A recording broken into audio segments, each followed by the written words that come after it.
So I just came home and Doc Rivers is fired. Am I surprised by this? A little bit, but I'm not completely shocked by this. If you would have told me 2 weeks ago when they lost to Denver that Doc Rivers would be fired, I would pretty much believe you, but I wouldn't have expected it. I thought they should have kept Doc Rivers one more year. There was a lot of heat on Doc after that 3-1 blown lead versus Denver. There was a lot of adjustments he didn't make, and there was a lot of questionable decisions he did make. And, it just didn't look really, really good for Doc Rivers. But my reasoning for keeping Doc Rivers another year was that, the chemistry wasn't all there. And yes, some of that can be blamed on Doc, of course. But I think load managing really hurt him. Kawhi and PG only played 32 games together, with both of them load managing, like alternating load managing nights or whatnot. Sometimes they're both out resting with load management. So there's a lot of times where we didn't really truly see the full Clippers roster as a whole for an extended period of time, And then when we got to the bubble, of course, Lou Will had to leave the bubble to go to Magic City, and then when he came back, he was on a quarantine for a couple days or a couple games or so. Pat Bev missed some time with a calf injury, I believe, and Montrezl Harrell was out with some family matters. And when the teams got back to the bubble, the Clippers just didn't seem the same. Montrezl didn't seem the same.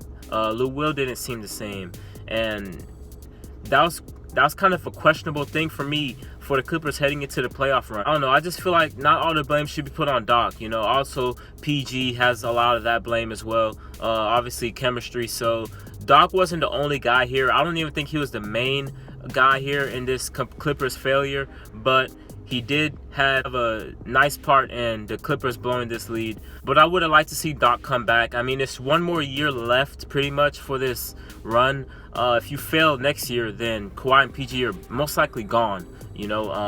So I would have kept Doc another year, but now that you have to bring in a new coach, who's going to be the new coach? Is it going to be Tyronn Lue or Sam Cassell from the Clippers assistant coaches, or are they going to go out and get a totally new guy? That's the biggest thing for the Clippers now.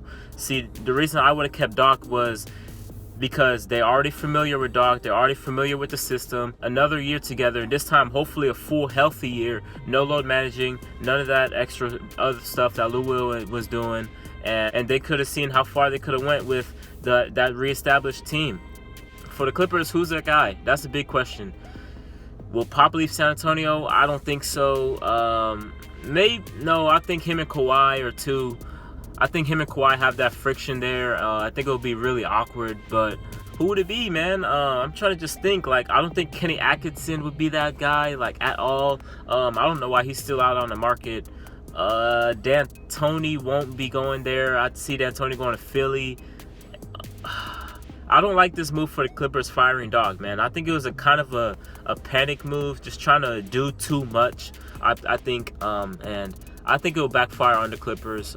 I know people always want to bring up Mark Jackson and Jeff Van Gundy, but I mean, those guys have been in talks for coaching hires for the longest time now, and they still haven't, man. I'd rather see them in the booth, man. They're great in the booth with Mike Breen. That's a great crew, but those guys are not coming out of retirement. They would have done it already if they really, really wanted to. I think at this point, neither of them really find interesting in coaching anymore. As for the Clippers' new head coach, I think they'll just stick with Tyronn Lue. Yeah, unless Tyronn Lue goes to Houston or something. The coach carousel is getting crazy now. I think D'Antoni's going to Philly. And, with the Clippers making moves like this, who's to say that they're done making big moves? Does the possibility of Paul George getting traded go up? I think so in this situation. Clippers seem so desperate right now, and they should be. They have no draft picks. We know the story about the Clippers. This could potentially be it for them.